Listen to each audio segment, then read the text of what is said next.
அனைவருக்கும் வணக்கம். ஜூன் 18ஆம் தேதிக்கான கரண்ட் அஃபேர்ஸ் பார்க்கலாம். ஜூன் 17ஆம் தேதிக்கான கரண்ட் அஃபேர்ஸ் ஆல்ரெடி அப்லோட் பண்ணியிருக்கோம்.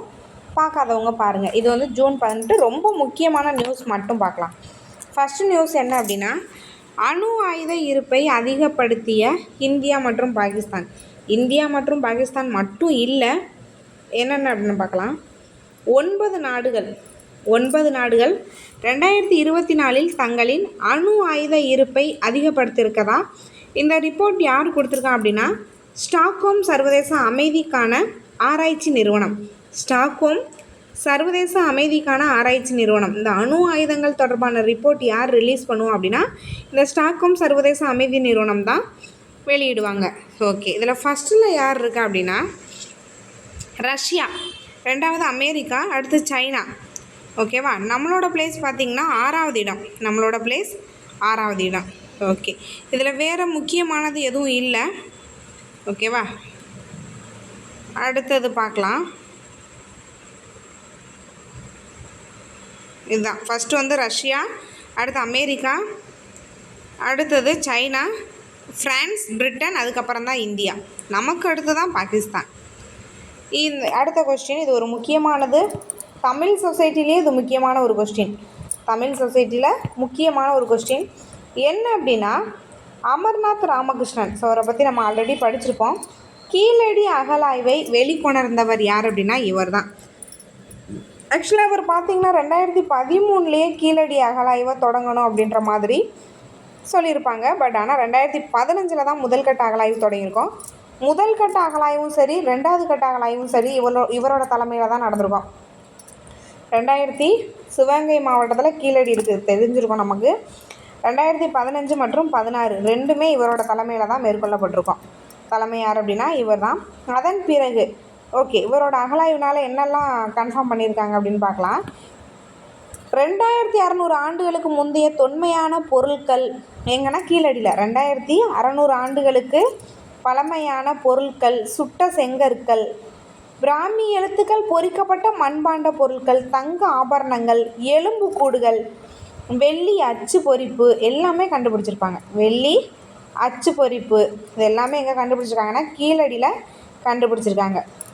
ஓகே, முதல் மற்றும் 2ஆம் கட்ட அகழாய்வு இவரோட தலைமை தான். 3வது கட்ட அகழாய்வு ஸ்ரீராமன் அப்படின்ற ஒரு தலைமையில் 3வது கட்ட அகழாய்வு மத்திய அரசு தான் பண்ணியிருப்பாங்க. ஸோ அதுக்கான ரிப்போர்ட்லாம் ரிலீஸ் பண்ணியிருக்காங்க.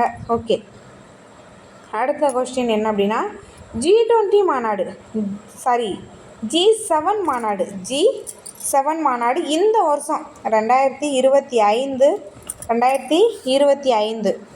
இது எத்தனாவது சம்மிட் அப்படின்னு பார்த்தோன்னா 51வது G7 மாநாடு கனடாவில் நடைபெற்றது. இது ஆல்ரெடி கேட்டுட்டாங்க. எதை கேட்டிருந்தாங்கன்னா, 49வது G7 மாநாடு எங்கே நடைபெற்றதுன்னு கேட்டாங்க. அது ஹிரோஷிமா, ஜப்பான் ஹிரோஷிமாவில் நடந்திருக்கும்.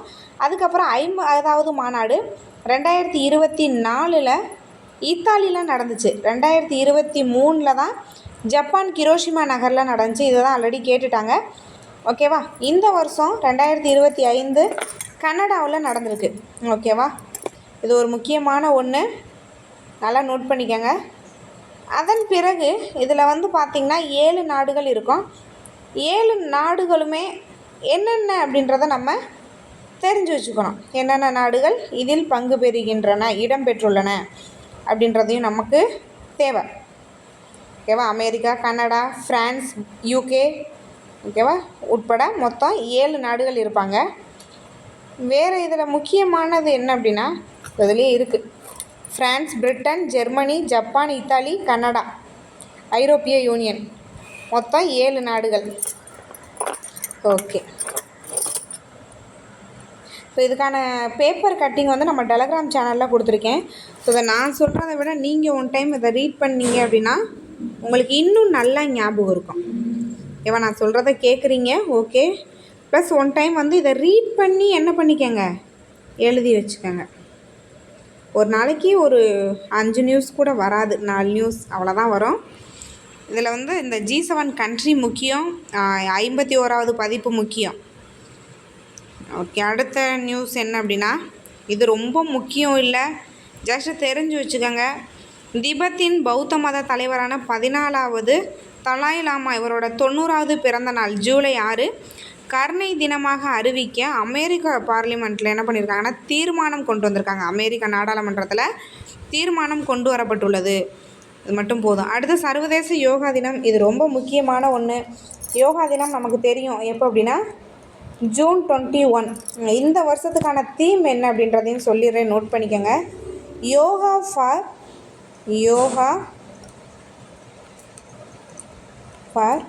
1 எர்த், 1 எர்த், 1 ஹெல்த், 1 ஹெல்த், அடுத்தது 1 இயர். ஓகேவா? ஃபஸ்ட்டு வந்து எர்த், அடுத்து ஹெல்த், அடுத்து இயர். அதான் இந்த வருஷத்துக்கான கருப்பொருள் தீம். இது பார்த்திங்க அப்படின்னா ஐநா தான் வந்து கொண்டாடுறாங்க ஆண்டுதோறும். ஐநா எந்த ஆண்டுலேருந்து கொண்டாடுறாங்கன்னா 2015 ஜூன் 21 வந்து சர்வதேச யோகா தினமாக கொண்டாடப்படுகிறது.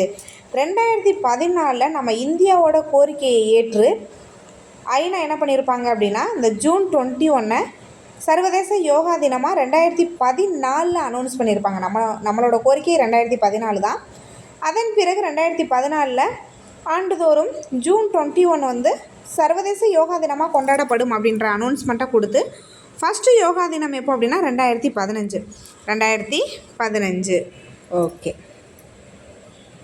வேறு ஹெச்ஐவியால் பாதிக்கப்பட்ட குழந்தைகளுக்கு மாதம் ரூபாய் 1000 உதவித்தொகை வழங்கும் அந்த நிதித்தொகை வழங்கும் திட்டம் நம்ம தமிழகத்தில் தொடங்கப்பட்டிருக்கு. ஹெச்ஐவி தொற்றால் பாதிக்கப்பட்ட குழந்தைகளுக்கு 1000 ரூபாய். ஓகே, அவ்வளோதான். வேறு இதில் ரொம்ப முக்கியம்னு எதுவும் ஒரு தினம் இருக்குது, அதையும் பார்த்துடலாம். ஜூன் 14 உலக இரத்த தான தினம். உலக இரத்த தான தினம் ஜூன் 14 உலக இரத்த தான தினம். இதுவுமே ரொம்ப முக்கியமான ஒரு தினம் தான். அடுத்து ஒரு ஸ்கீம் இருக்குது, மத்திய அரசோட ஸ்கீம். மத்திய அரசோட ஸ்கீம் வந்து அதிகமாக கேட்குறாங்க. பேப்பரில் எந்த இடத்துல ஸ்கீம் இருந்தாலும் நல்லா பார்த்து வச்சுக்கோங்க, மத்திய அரசோட ஸ்கீம். ஸோ நம்ம வீடியோ ரெகுலராக ஃபாலோ பண்ணிங்க அப்படின்னாவே நானே சொல்லிடுவேன். சம்டைம்ஸ் வந்து அவங்களோட ஒவ்வொரு இப்போ பாஜக ஆட்சியோட புகழ் பற்றி பேசுகிறாங்க அப்படின்னா அவங்க கொண்டு வந்த ஸ்கீம்ஸ் எல்லாம் சொல்லுவாங்க. அப்போ அந்த இடத்துல நம்ம என்ன பண்ணிக்கலாம்னா ஒரே நாளில் ஒரு 5-6 ஸ்கீம்ஸ் வரையே படித்து வச்சுக்கலாம். சரி, ஓகே. இதில் பார்த்தோம் அப்படின்னா அக்னிபாத் திட்டம் கொடுத்துருக்காங்க. இது என்ன அப்படின்னா எப்போ கொண்டு வந்தாங்கன்னா மத்திய அரசு 2022 எந்த டிபார்ட்மெண்ட் அப்படின்னா உள்துறை அமைச்சகம் தான். இது வேறு இதில் முக்கியமானது அப்படின்னா 17 வயதிலிருந்து 17 வயது 17.5லேருந்து 21 வயது உடையவர்கள் குறுகிய கால அடிப்படையில்னா 4 வருஷம்தான் உங்களுக்கான வேலை. அந்த பதவிக்காலம் 4 ஆண்டுகள் மட்டுமே. அதான் வந்து அக்னிபாத் திட்டம். இது இந்த ஸ்கீம் வந்தது 2022 ஜூன் மாதம் அறிமுகம் செய்யப்பட்டது.